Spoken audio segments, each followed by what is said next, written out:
Assalamualaikum warahmatullahi wabarakatuh. Perkenalkan, saya Dinata Kurnia Putra dengan NIM C1C021081.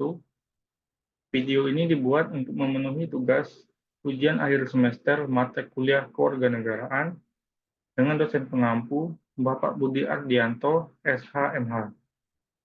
Tema yang saya ambil di sini yaitu pelanggaran HAM dan genosida pada perang di Palestina.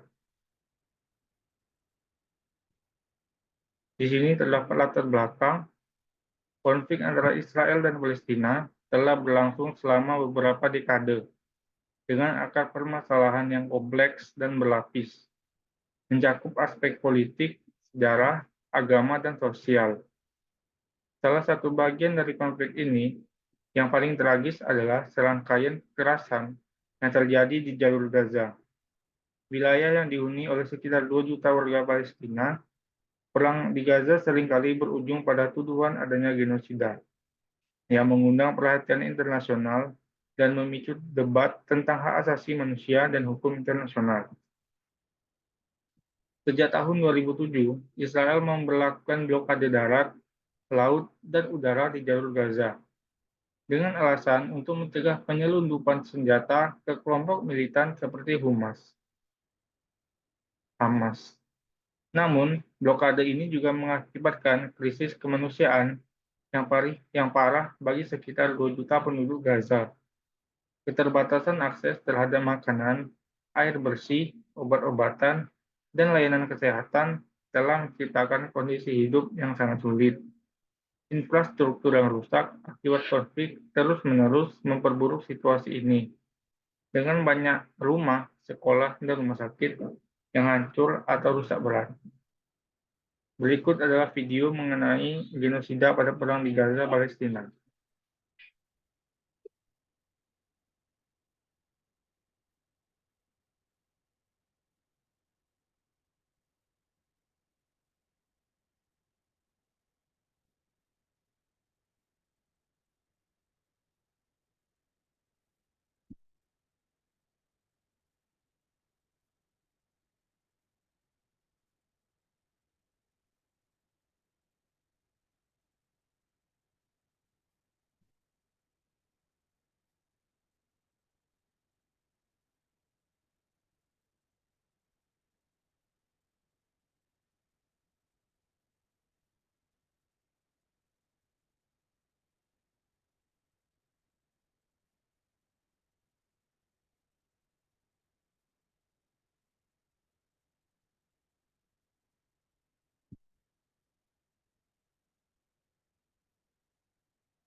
Baik, selanjutnya kita masuki ke pembahasan. Selama bertahun-tahun, Gaza telah menjadi medan pertempuran antara kelompok bersenjata Palestina seperti Hamas dan Jihad Islam melawan militer Israel. Setiap kali konflik meletus, serangan udara, pengeboman, dan operasi darat seringkali mengakibatkan korban jiwa dan kerusakan yang luas di pihak warga sipil. Penggunaan kekuatan yang berlebihan dan tidak proporsional oleh militer Israel seringkali dikritik oleh komunitas internasional sebagai pelanggaran hukum humaniter internasional. Hak asasi manusia adalah sebuah hak kodrat yang secara ilmiah ada di dalam diri manusia sejak di dalam kandungan. HAM merupakan karunia yang diberikan Tuhan Yang Maha Esa kepada hambanya. Oleh sebab itu, siapapun tidak boleh mengambil hak atau menghilangkan hak seseorang.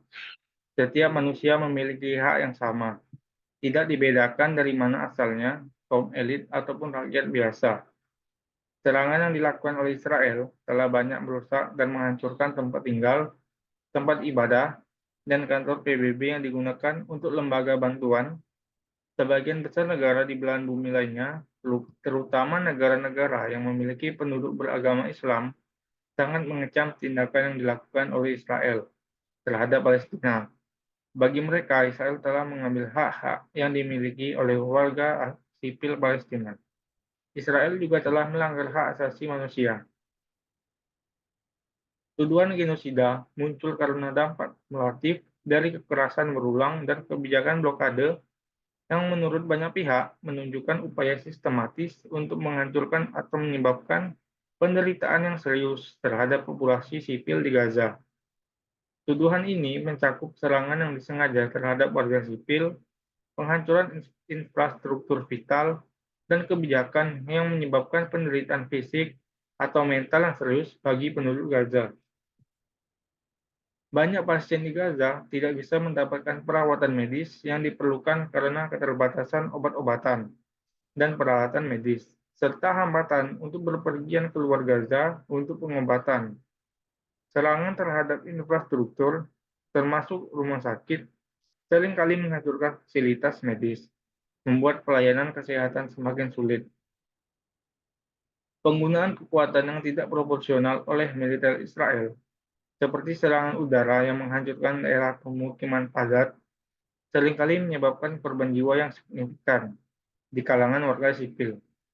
Serangan terhadap rumah sakit, sekolah, dan fasilitas umum lainnya seringkali terjadi, menyebabkan kerusakan yang luas dan korban jiwa. Jumlah warga Palestina yang menjadi korban tewas akibat serangan Israel mencapai 36.550 orang sejak 7 Oktober 2023 lalu. Hal itu disampaikan Kementerian Kesehatan Palestina.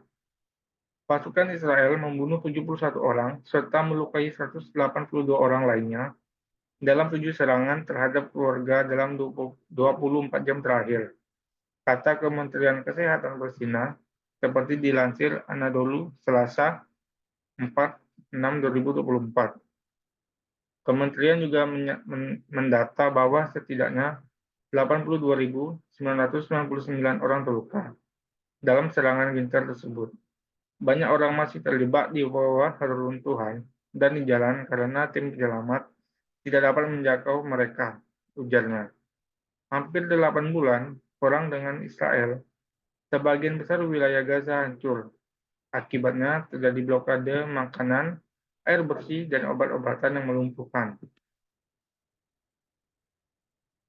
Hamas berdiri tahun 1987 sebagai kelompok atau partai perlawanan di Palestina atas pendudukan ilegal Israel di wilayah Palestina, termasuk wilayah Gaza. Perang bersenjata berkepanjangan antara Palestina dan Israel sudah berlangsung terutama sejak Israel menyatakan kemerdekaan dan diterima menjadi anggota PBB.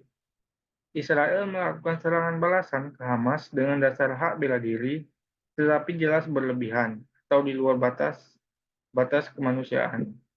Sudah lebih dari 12.000 korban tewas, terutama 5 ribuan anak-anak, serta terjadi kehancuran gedung-gedung rumah sakit dan pemukiman yang merupakan objek sipil. Konflik militer Hamas-Israel selama 1 bulan belakangan makin menjadi-jadi, dengan kebrutalan Israel meledakkan bom kepada warga sipil dan bangunan sipil. Banyak negara dan pihak menyerukan kedua pihak melakukan gencatan senjata serta membuka akses jalur bantuan kemanusiaan. Fakta banyaknya korban oleh bom-bom Israel membuat tindakan Israel bisa dikategorikan bentuk kejahatan genosida, kejahatan terhadap kemanusiaan, atau juga kejahatan perang. Selanjutnya, rekomendasi untuk mencapai perdamaian yang berkelanjutan diperlukan pendekatan yang komprehensif dan multilateral. Ini termasuk negosiasi diplomatik yang melibatkan semua pihak terkait, intervensi kemanusiaan untuk mengatasi krisis di Gaza, pembangunan kembali infrastruktur, serta reformasi politik di pihak Palestina. Penting juga untuk memastikan adanya mekanisme akuntabilitas bagi pelanggaran hak asasi manusia dan kejahatan perang. Sekian yang dapat saya sampaikan. Jika ada kesalahan saya mohon maaf. Saya akhiri. Wassalamualaikum warahmatullahi wabarakatuh.